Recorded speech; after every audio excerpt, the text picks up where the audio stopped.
Go.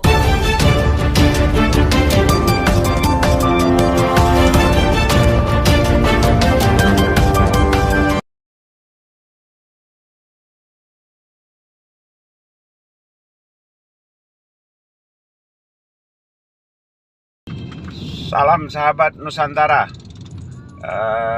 Kita lagi nyetir. Kita bahas terkait pemukulan ya, pemukulan di Tol Gatsu oleh dua orang berbadan tegap memakai plat mobil RFH. Konon katanya begitu. Yang dipukul adalah anak daripada anggota DPR RI dari PDIP ya. Terlepas anak tersebut anak siapa ya, terlepas dia itu anak siapa, itu tidak ada urusan, tidak ada masalah, karena kita di sini tidak berbicara anak siapa gitu, tapi berbicara hukum. Nah, bagi yang melakukan pemukulan pengeroyokan di tol jembatan Gatsu ya, kalau nggak salah itu di Jakarta, nah, Anda siap-siap bos, apalagi pakai plat nomor RFH. Waduh, kacau negara ini kalau pejabatnya kayak gitu, kayak hidup di rimba. Anda siap-siap bos, pasal 170 menanti Anda, ancaman 5 tahun lebih bos ya. Seharusnya Anda selaku pejabat, kalau memang Anda pejabat ya, yang menggunakan mobil plat RFH itu pejabat, Anda selaku pejabat harus bisa menunjukkan contoh yang baik kepada masyarakat. Bukan malah Anda memperlihatkan, mencontohkan hukum rimba ya. Bukan hukum rimba gitu. Jadi kalau pejabat ini seperti Anda, rusak negara ini bos ya. Anda sebagai pejabat itu melekat. Jadi sikap Anda, perilaku Anda itu melekat pada diri Anda. Kalau Anda mau memakai cara-cara seperti itu, Anda jangan jadi pejabat, jangan jadi PNS, jadi preman aja bos. Nah, jadi preman itu jauh lebih bagus. Gimana menurut sahabat Nusantara, kira-kira sependapat nggak? Jadi Anda yang melakukan pengeroyokan terhadap seorang anak muda hanya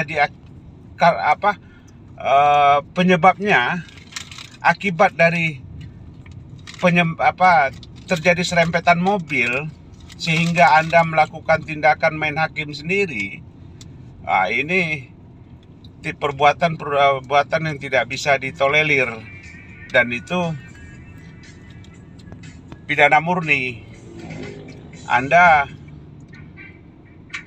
dijerat dengan pasal 170 Kitab Undang-Undang Hukum Pidana. Jadi ancamannya di atas 5 tahun. Nah, kalau bisa pejabat seperti ini langsung dipecat aja ya. Langsung dipecat aja kalau menurut saya. Kenapa? Nggak layak gitu loh. Nggak layak dia jadi pejabat. Pakai mobil plat nomor RFH lagi. Waduh, gagah mungkin ya. Kalau pakai plat nomor RFH itu gagah. Wah, penguasa. Gua lah yang punya negara ini, yang lain ngontrak gitu bos.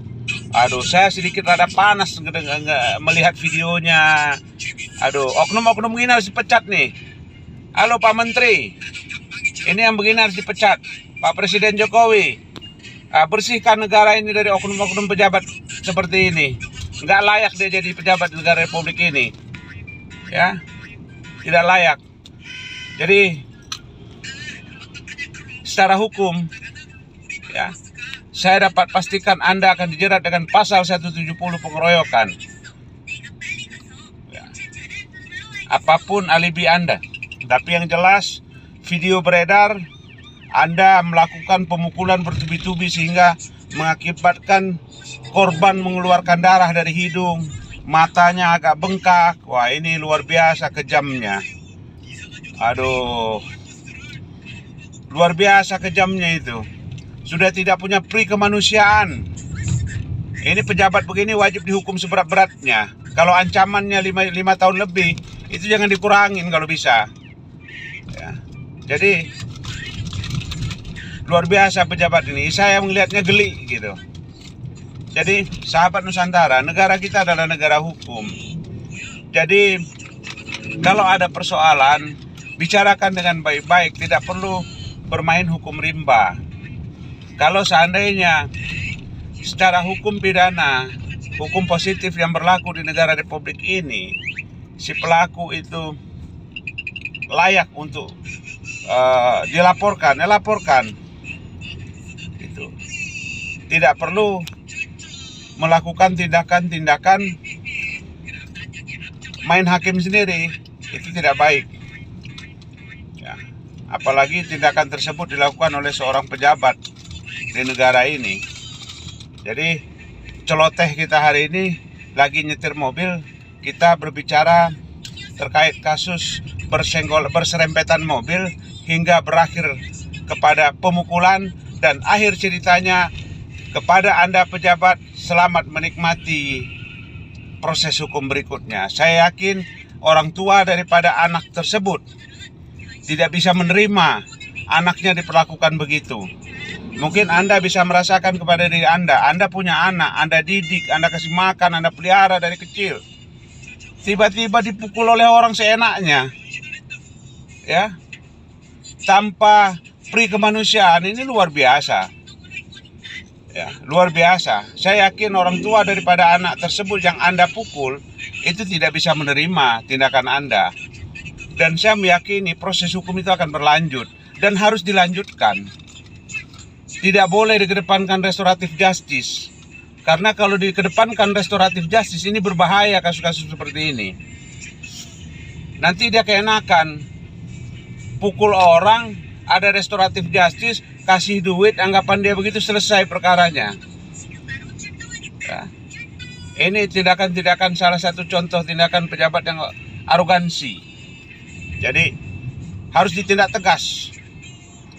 Tidak boleh dibiarkan kasus-kasus begini.